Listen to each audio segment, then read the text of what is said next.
Subhanahu wa ta'ala. Kalaupun mereka tahu hukumnya, hanya sekedar tahu saja, hanya di lisan saja, namun tidak pada pengamalannya. Makanya jangan heran akhir-akhir ini ada orang yang faham tentang agama, fasih menjalankan agama, fasih memberikan pengetahuan tentang agama, namun kurang dalam pengamalannya. Kurang dalam pengamalannya. Atau istilah agamanya itu sudah sering kita mendapatkan mau'izah hasanah, tapi jarang kita temukan orang memberikan qudwah hasanah. Itu perbedaannya ya. Mau'izah hasanah dengan qudwah hasanah. Mau'izah hasanah itu memberikan nasihat yang baik. Kita sering mendapatkan di media sosial, di grup-grup, di khutbah-khutbah, di ceramah-ceramah, kita sering mendapatkan yang namanya mau'izah hasanah, nasihat yang baik. Namun apa yang kurang? Qudwatun hasanah, contoh yang baik. Dari siapa? Dari orang-orang yang kita hormati, dari orang-orang yang kita berikan kepada mereka tokoh agama atau tokoh masyarakat. Ya, kita sering dengan mudah memberikan contoh yang baik, tapi sangat sulit menjadi contoh yang baik. Sangat mudah memberikan contoh yang baik, tetapi sangat sulit menjadi. Kalau ini memberi contoh yang baik, maka sangat mudah. Tapi kalau menjadi contoh yang baik itu sangat susah sekali. Kenapa? Itulah qudwatun hasanah. Ya dari bawah misalnya, seorang bapak atau kepala keluarga, ketika dia mampu memberikan ceramah yang baik kepada keluarganya, tapi itu tidak mempan kalau dia tidak menjadi contoh yang baik untuk keluarga dan anak-anaknya. Harus menjadi contoh yang baik. Karena mungkin anak-anak dengan kita berbicara bersampai busa bermulut kita, mungkin mereka tidak mengetahuinya atau tidak berpaham. Tapi dengan contoh yang baik yang kita terapkan di rumah kita, maka mereka akan mengikutinya. Sebagai ketua RT, ketua RW, kepala sekolah, kepala kantor, dan sampai ke tingkat yang paling tinggi, kalaupun berbusa-busa mulut kita menyampaikan mau'izah hasanah, kalau tanpa diikuti dengan qudwatun hasanah, contoh yang baik, maka kurang mempan. Ada tapi kurang mempan. Jadi yang kurang sekarang ini adalah kurangnya qudwatun hasanah, contoh yang baik. Dan Nabi SAW tidak hanya memberikan mau'izah hasanah saja, tidak hanya berceramah, tetapi Nabi juga memberikan contoh yang baik. Makanya Allah Subhanahu wa ta'ala memuji nabinya. Kenapa? Karena Nabi mampu memberikan contoh yang baik. Tidak hanya ceramah yang baik, tapi juga contoh yang baik. Laqad kana lakum fi Rasulillah uswatun hasanah. Sungguh telah ada daripada Nabi itu contoh yang baik. Dan Nabi SAW ketika di suatu safar atau ketika hendak haji, kemudian sahabat dan para rombongannya, Nabi SAW dan rombongannya dihadang oleh orang-orang kafir Quraisy di tengah perjalanan. Dan di antara hukum haji itu, ketika mereka terhalangi, apapun penghalangnya, maka hukumnya tahallul. Apa tahallul itu? Mencukur, baik itu cukur klimis ataupun pendek. Nah, karena di saat itu ketika para sahabat dan Nabi SAW berhaji dan dihalang oleh kafir Quraisy, akhirnya Nabi SAW mengatakan para sahabatnya untuk tahallul. Tahallullah kalian. Apa terjadi? Tidak ada satupun sahabat yang segera melaksanakan tahallul. Ada yang sibuk dengan kemahnya, ada yang sibuk dengan latihan memanahnya, sibuk dengan kesibukan masing-masing. Nabi SAW agak kecewa, sambil curhat kepada istrinya Hafsah binti Abu Bakar radhiyallahu anha. Curhat kepada istrinya, aku perintahkan sahabatku untuk tahallul, tapi mereka tidak segera melaksanakan. Apa kata Hafsah? Dengan tanpa banyak kata, Hafsah langsung mengambil alat untuk mencukur rambut itu. Akhirnya Hafsah sendiri yang mencukur rambut Nabi Muhammad SAW di depan kemahnya. Melihat itu dengan tanpa banyak kata, semua sahabat ikut-ikutan. Semua sahabatnya langsung melaksanakan tahallul. Bayangkan dengan ungkapan tidak segera dilaksanakan, namun dengan tindakan, contoh yang baik, semua sahabat dengan tanpa banyak tanya, dengan tanpa banyak cincong bahasa kasarnya itu, langsung segera melaksanakan itu. Bayangkan. Jadi Nabi kita Muhammad SAW tidak hanya memberikan mau'izah hasanah, tetapi memberikan juga qudwatun hasanah. Dan juga termasuk kita ini. Mari kita laksanakan kewajiban kita. Apa sekarang kewajiban kita sekarang ini? Sebagai seorang muslim, maka jadilah contoh yang baik sebagai seorang muslim yang beriman kepada Allah Subhanahu wa taala. Sebagai keluarga, jadilah contoh yang baik dalam keluarga tersebut. Kenapa Nabi bersabda, "Wa ana khairukum li ahli." Aku adalah sebaik-baik kalian untuk keluargaku. Maka jadilah contoh yang baik untuk keluarganya. Ketika dia jadi di kantornya misalnya, maka jadilah contoh yang baik untuk teman-temannya. Nah, kalau semua kita berikan contoh yang baik kepada keluarga kita, maka begitu akan tumbuh suburnya di sekeliling kita ini para orang-orang yang beriman dan bertakwa kepada Allah Subhanahu wa taala. Termasuk para guru misalnya. Kita tidak memungkiri, para guru saya yakin semuanya sudah memberikan ceramah, memberikan arahan. Tapi ada yang kurang daripada mereka. Apa contoh yang baik?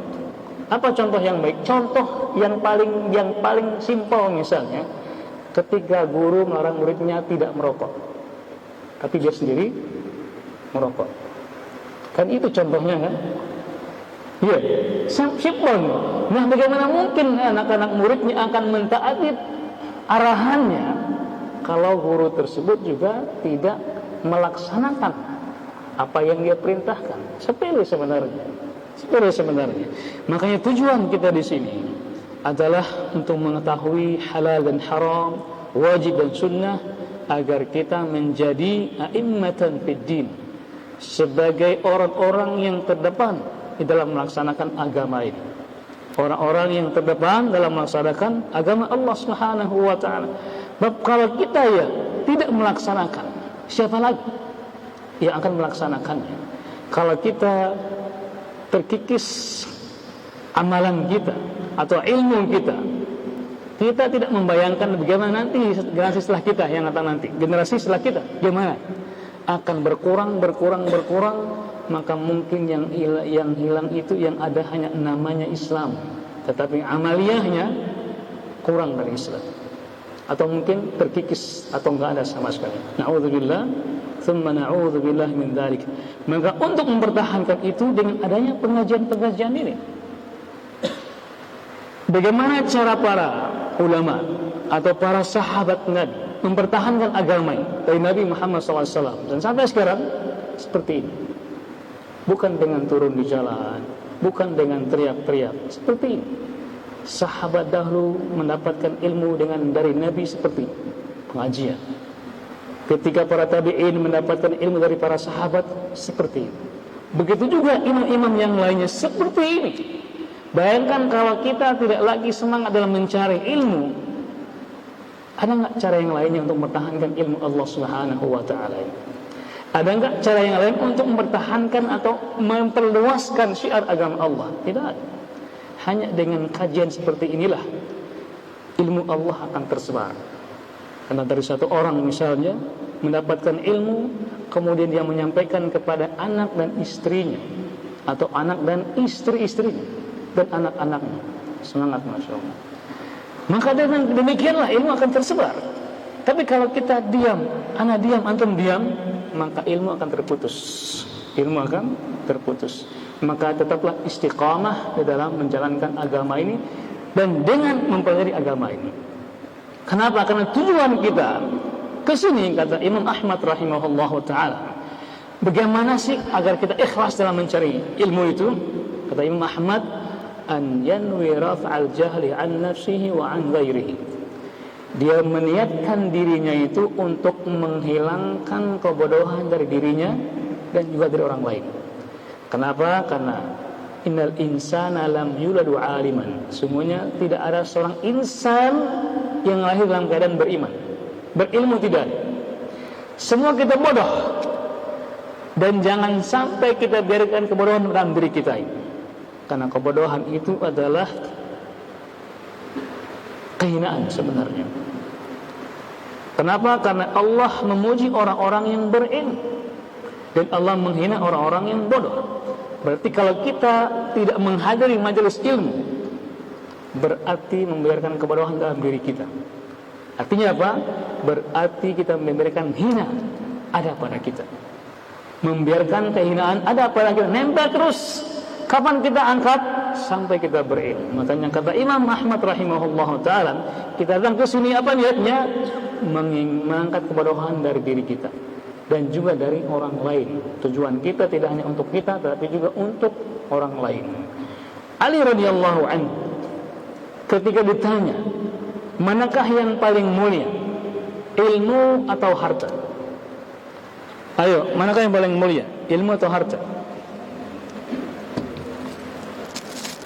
Ada yang tahu? Ini nggak ada hadiahnya tadi. Ayo, ilmu kenapa? Ilmu menjaga Na'am, ahsan. Itu diantara yang dikatakan oleh Ali radhiyallahu anhu. Apa kata beliau? Al-ilmu afdalu minal mal. Ilmu itu lebih utama daripada harta. Kenapa? Al-ilmu yahrusuka wa anta tahrusul mal. Ilmu itulah yang akan menjagamu, sedangkan harta kamulah yang menjaganya. Itu perbedaannya. Di saat kita punya ilmu, maka ilmulah yang akan menjaga kita. Di saat kita melaksanakan ini, jangan, nggak boleh. Oh ini haram, oh ini halal, silakan. Ilmulah yang menjaga kita. Namun kalau harta, kitalah yang menjaganya. Kalau kita punya harta di rumah kita, sudah kita simpan dalam peti. Peti apa namanya itu? Ya, peti apa namanya? Tempat penyimpan uang itu apa namanya? Berangkas. Sudah dengan kode yang unik, yang sulit untuk dipecahkan. Khawatir bikin tembok yang tinggi, keliling, temboknya 3 meter. Khawatir jiwa hilang, pasang CCTV. Khawatir hilang, ada security. Khawatir dicuri orang, pasang lagi anjing pelacak. Oh biasa. Khawatir hilang semuanya, rumahnya diasuransikan. Takut kebakar mobilnya, takut kebakar rumahnya, diasuransikan. Sampai ada yang mengasuransikan bibirnya. Saking khawatirnya hilang dengan dunia dan harta itu. Khawatir. Kenapa? Itulah fitnah harta kan itu. Harta kan demikian, sudah punya sedikit takut hilang, sudah sedikit ingin diperbanyak, sudah banyak ingin agar tidak hilang dari kita. Itulah harta. Jadi semakin banyak kita semakin takut, semakin khawatir. Tapi kalau ilmu semakin banyak maka kita semakin terjaga. Jaga marwah kita, jaga. Kita pun menjadi orang-orang yang dijaga oleh malaikat. Bukankah Nabi kita Muhammad sallallahu alaihi wasallam bersabda, "Majtama'a qaumun fi baitin min buyutillah yatluna kitaballah," dan seterusnya itu. Dia manfaatnya apa? Illa haffat alaihimul malaikat. Kata Nabi sallallahu alaihi wasallam, tidaklah suatu kaum berkumpul di rumah Allah, di masjid maksudnya, yang mana mereka itu adalah mempelajari Al-Quran dan membacanya. Di antara hikmahnya apa? Allah akan menjaga mereka dengan menurunkan malaikat-malaikatnya. Dan malaikat menjaga. Malaikat menjaga orang-orang yang terus mencari ilmu tersebut. Jadi jangan khawatir. Kemudian di antara keutamaan yang lain kata Ali radhiyallahu anhu, al-ilmu yazku bis-sadaqah wal mal tunqisuhu an-nafaqah atau as-sadaqah. Ilmu itu akan bertambah kalau diberikan. Semakin kita memberikan ilmu, maka ilmu kita semakin bertambah. Buktinya, ketika antum mendengar sekarang misalnya, antum sampaikan kepada yang lain menyampaikan lagi, bertambah terus pahalanya. Bertambah terus pahalanya. Bahkan itu sebagai amal jariah.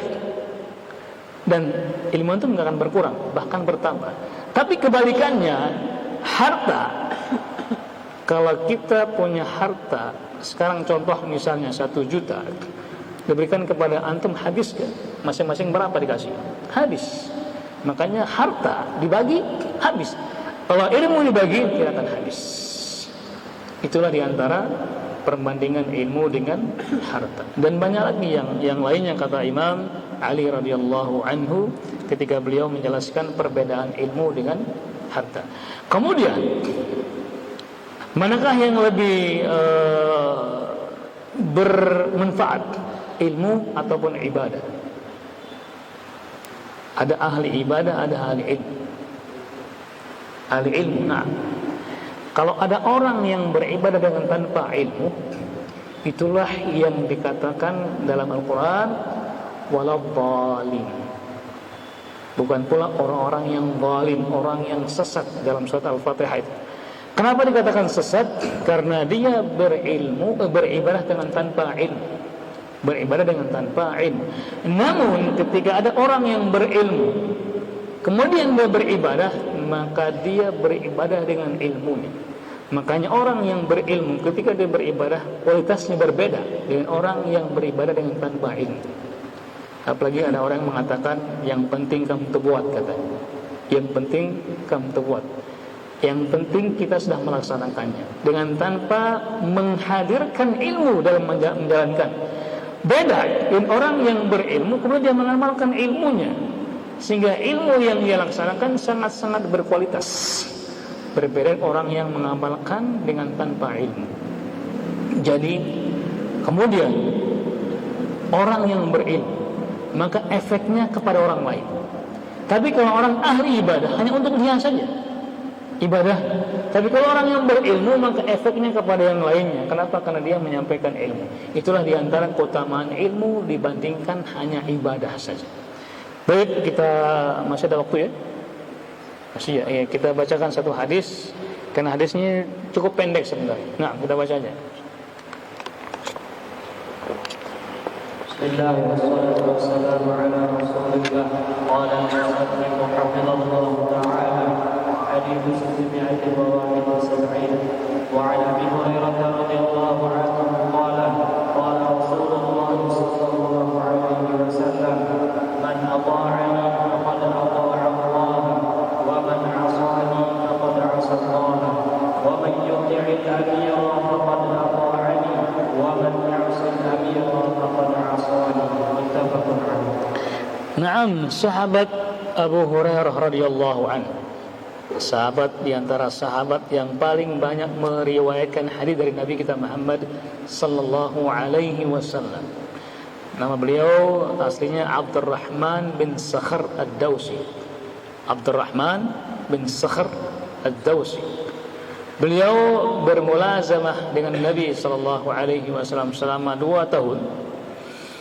Kemudian beliau juga masuk Islamnya di tahun ke-7 dari Hijriyah. Walaupun singkat dengan Nabi, namun beliau sangat cepat menangkap apa yang disampaikan oleh Nabi Muhammad SAW. Dan beliau juga punya waktu yang panjang setelah Nabi wafat, sehingga beliau punya banyak waktu menyampaikan hadis kepada para tabi'in. Sehingga jadilah beliau ini sebagai sahabat yang paling banyak meriwayatkan. Beda ya, sahabat yang banyak hadisnya beda. Karena ada juga sahabat yang banyak hadisnya tapi tidak punya kesempatan meriwayatkan hadis. Seperti Umar bin Khattab, Abu Bakar, Utsman, Ali. Kenapa? Karena mereka ini sibuk dengan khilafahnya, sehingga tidak punya waktu luang untuk menyampaikan hadis. Lain dengan Abu Hurairah radhiyallahu anhu, punya waktu luang untuk menyampaikan hadis dari Nabi Muhammad SAW. Maka beliau pun dikenal sebagai sahabat yang paling banyak meriwayatkan hadis. Apa kata beliau? Beliau menukil sabda Nabi Muhammad SAW. Apa kata beliau? Nabi bersabda, "Man ata'ani faqad ata'a Allah." Barang siapa yang mentaatiku, maka sudah pasti dia mentaati Allah Subhanahu wa taala. Kenapa? Karena melaksanakan perintah Nabi juga melaksanakan juga perintah Allah Subhanahu wa taala. Kenapa? Karena apa yang Nabi sabdakan adalah wahyu dari Allah Subhanahu wa taala. Allah Subhanahu wa taala berfirman, "Wa ma yantiqu 'anil hawa in huwa illa wahyun yuha." Tidaklah Nabi itu berucap dengan hawa nafsunya, melainkan wahyu yang Allah sampaikan kepada Nabi kita Muhammad sallallahu alaihi wasallam. Jadi apa yang Nabi ucapkan itu adalah wahyu. Lain dengan tindakan Nabi kita Muhammad sallallahu alaihi wasallam. Tindakan Nabi itu bisa bersifat khusus dan bisa bersifat pribadi. Khusus misalnya sebagai contoh yaitu ketika beliau boleh menikahi wanita lebih dari 4. Kenapa? Kan Allah berfirman, khalisatan laka min dunil mu'minin. Itu khusus buatmu dan tidak untuk orang-orang yang beriman. Jadi Nabi boleh menikahi wanita lebih dari 4. Kalau kita maksimal berapa? 4. Itu pun kalau mampu. Mampu insyaallah ya. Mampu insyaallah. Ibu-ibu langsung geleng-geleng kepala ya. Itu khusus. Termasuk juga puasa wisal. Puasa wisal itu puasa yang berkesinambungan, enggak sahur, enggak buka. Itu khusus buat Nabi. Tapi kalau umatnya ada waktu sahurnya, ada waktu bukanya. Ditanya oleh para sahabat, kenapa demikian? Dia mengatakan, fa innallaha ta'amani wa saqan. Sesungguhnya Allah lah memberikan aku makan dan minum, sehingga Nabi kuat walaupun tidak makan tidak minum. Itu puasa wisal khusus buat Nabi Muhammad sallallahu alaihi wasallam. Ada lagi yang sifatnya pribadi. Dalam diri Nabi itu ada sosok manusia yang sifatnya pribadi dan tidak ada kewajiban buat kita untuk mengikutinya. Seperti apa? Seperti hobi. Masing-masing kita punya hobi kan. Ada yang makan bakso 2 kilo sambil naik Cidomo misalnya. Ada yang hobi makan apa, ada yang hobi masing-masing hobi kita. Dan termasuk juga Nabi punya hobi dan itu pribadi sifatnya. Tidak ada kewajiban dari umatnya harus seperti beliau, tidak. Seperti makan bubur, makan kurma, kecuali yang ada kaitannya dengan ibadah. Maka harus wajib hukumnya ikuti Nabi kita Muhammad sallallahu alaihi wasallam. Kenapa Nabi bersabda, "Shallu kama raaitumuni usolli." Salat sebagaimana kalian menyaksikan aku salat. Termasuk juga yang bagian pribadi itu adalah pakaian Nabi Muhammad sallallahu alaihi wasallam. Karena Nabi diutus di bangsa Arab, maka pakaiannya pun bangsa Arab. Ada enggak kewajiban kita berpakaian seperti bangsa Arab? Tidak ada kewajiban. Tidak ada kewajiban. Cuman kita diharuskan berpakaian yang syar'i. Berpakaian yang syar'i.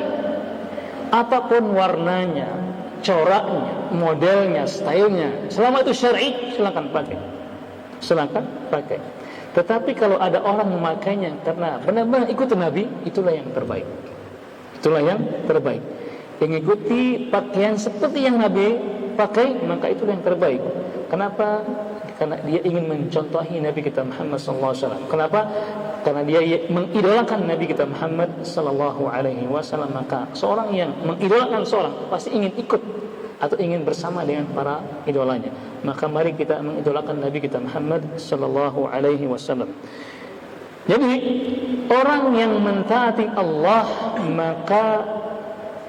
orang yang mentaati Nabi, maka otomatis dia mentaati Allah Subhanahu wa taala. Dan kebalikannya, wa man 'asani faqad 'asallah.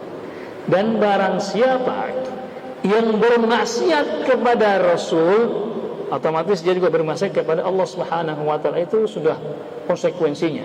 Itu ibaratnya dua mata koin yang tidak pernah dipisahkan. Dua mata koin yang tidak pernah dipisahkan. Itulah taat kepada Allah, maka termasuk juga taat kepada Nabi, dan juga kebalikannya. Kemudian ini, wa man yuti'il amir faqad ata'ani. Dan barang siapa yang mentaati pemimpinnya, maka sesungguhnya dia juga telah mentaati Nabi kita Muhammad sallallahu alaihi wasallam. Ini bahasan kita. Jadi barang siapa yang mentaati pemimpinnya selama tidak bermaksiat kepada Allah, maka dia sesungguhnya juga dia telah mentaati Nah, Rasulullah sallallahu alaihi wasallam, "Wa man ya'sil amira faqad asani."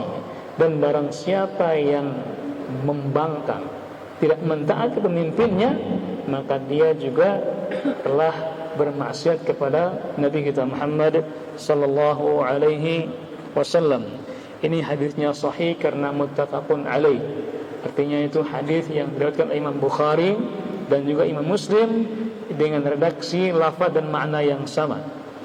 Mari kita bahas apa sih kandungan dari hadis ini. Yang pertama, kewajiban kita mentaati pemerintah. Selama apa? Selama tidak bermaksiat kepada Allah dan Rasulnya. Kenapa? Karena kalau kita bermaksiat, tidak mentaatinya, itu artinya kita tidak mentaati Nabi kita Muhammad sallallahu alaihi wasallam. Kemudian yang berikutnya adalah di saat kita mentaati pemerintah, itu sebagai bentuk ketaatan kita kepada Allah Subhanahu wa taala. Bentuk ketaatan kita artinya kita mendekatkan diri kepada Allah dengan mentaati pemerintah. Ingat apa tadi? Selama perintahnya tidak bermaksiat kepada Allah dan Rasulnya. Dan ingatlah, perintah untuk mentaati pemerintah, perintah siapa itu? Perintah Allah. Allah Subhanahu wa ta'ala berfirman, "Ya ayyuhalladzina amanu atti'ullaha wa atti'ur rasul wa ulil amri minkum." Taatlah kepada Allah dan Rasulnya dan pemimpin kalian. Jadi itu juga perintah Allah Subhanahu wa ta'ala. Maka jangan diplesetkan atau diselewengkan. Kenapa? Karena banyak yang menyelewengkan dari perintah Nabi kita Muhammad dan perintah Allah Subhanahu wa ta'ala. Ikhwani fiddin, rahimani rahimakumullahu jami'an, ini yang bisa kita sampaikan pada malam hari ini. Mudah-mudahan bermanfaat. Kalau ada hal-hal yang salah atau kata-kata yang kurang berkenan, mohon dimaafkan. Kalau ada benarnya, itu semata-mata dari Allah Subhanahu wa ta'ala. Seperti biasa, sebelum kita akhiri, mungkin ada yang perlu dikoreksi, atau ada yang ingin disampaikan, atau ada yang ingin ditanyakan, kita persilakan. Silakan. Kasih mic kepada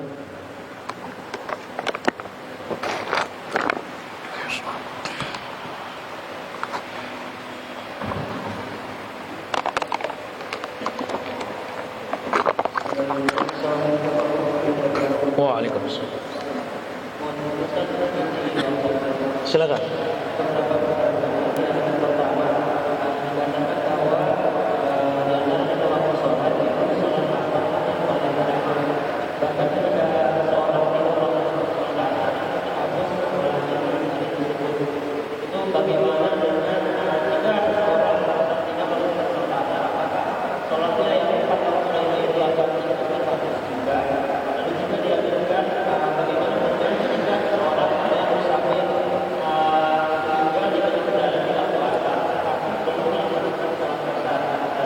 Meninggal di jalan,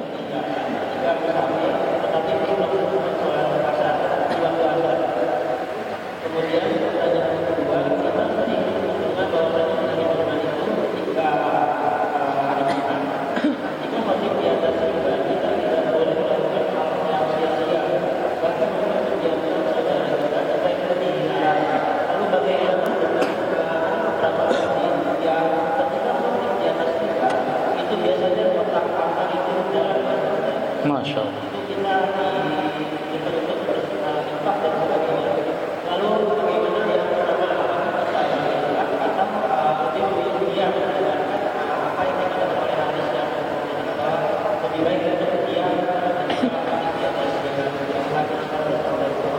Assalamualaikum warahmatullahi wabarakatuh. Semoga cukup waktunya. Ya, yang pertama tadi masalah salat asar ya. Dalam surat Al-Baqarah ayat 238 kalau tidak salah, Allah berfirman, "Hafizu 'alas salawati was-salatil wusta wa qumu lillahi qanitin." Artinya, wahai sekalian orang-orang yang beriman kepada Allah, jagalah semua salat termasuk salat wusta. Wa qumu lillahi qanitin, dan laksanakan itu dengan khusyuk, qanitin. Kata para ulama, Al-wusta di sini salatul asar, salat yang tengah, tengah-tengah. Sebelumnya Allah mengatakan dalam firman-Nya, hafizul salat. Allah menyuruh kita untuk menjaga semua salat tersebut. Kemudian Allah mengkhususkan was-salatul wusta, dan terutama salat wusta itu salat asar. Kenapa? Karena banyak yang melalaikan salat ini. Ada orang yang sibuk dengan pekerjaannya sehingga dia melalaikan salat ini. Atau yang sebelumnya ketiduran, lalai. Kalau zuhur mata kita masih melek. Kalau maghrib kita sudah segar. Tapi kalau asar antara segar dan tidak segar. Makanya banyak melalaikan waktu sholat asar itu. Makanya Allah mengkhususkan karena keutamaannya itu. Sehingga di surat Al-Asr Allah juga bersumpah dengan wal asri kan. Walaupun ada ulama yang menafsirkan asr ini demi waktu, tapi juga termasuk dia waktu asar ini. Wal asri demi waktu asar atau demi masa. Kenapa? Karena begitu pentingnya waktu asar ini. Nah, ketika ada orang yang meninggal tadi ya, sudah masuk waktu asar, kemudian dia belum sholat. Iya. Nah, selama waktunya masih ada, maka Allah akan mengampuninya. Tapi kalau meninggalnya dia habis waktu asar dan dia ada waktu asar dan belum sempat melaksanakan, habis waktunya, maka itu hukumnya kita serahkan kepada Allah Subhanahu wa taala. Semoga Allah mengampuninya. Mungkin dia lupa atau sedang sakit atau ada udzur yang mungkin kita nggak tahu. Karena lupa juga bagian udzur yang syar'i. Atau sakit juga bagian udzur yang syar'i, sehingga dia atau ketiduran mungkin. Itu juga udzur yang syar'i. Kemudian yang berikutnya, yang kedua karena waktunya singkat tadi, masalah lupa tadi. Ya. Masalah sholat Jumat tadi ya. Ya, di antara panduan Nabi kita Muhammad SAW ketika khutbah Jumat, kita harus diam. Bahkan ketika ada orang menegur temannya, diam, dia juga harus diam juga.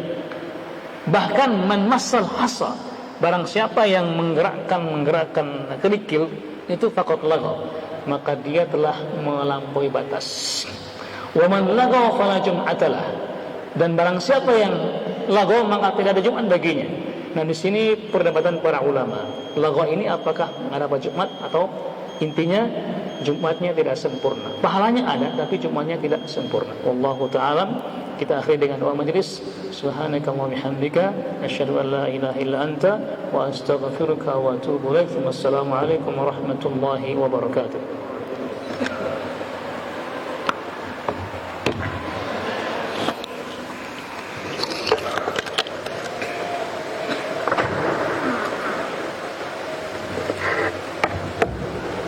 Ya,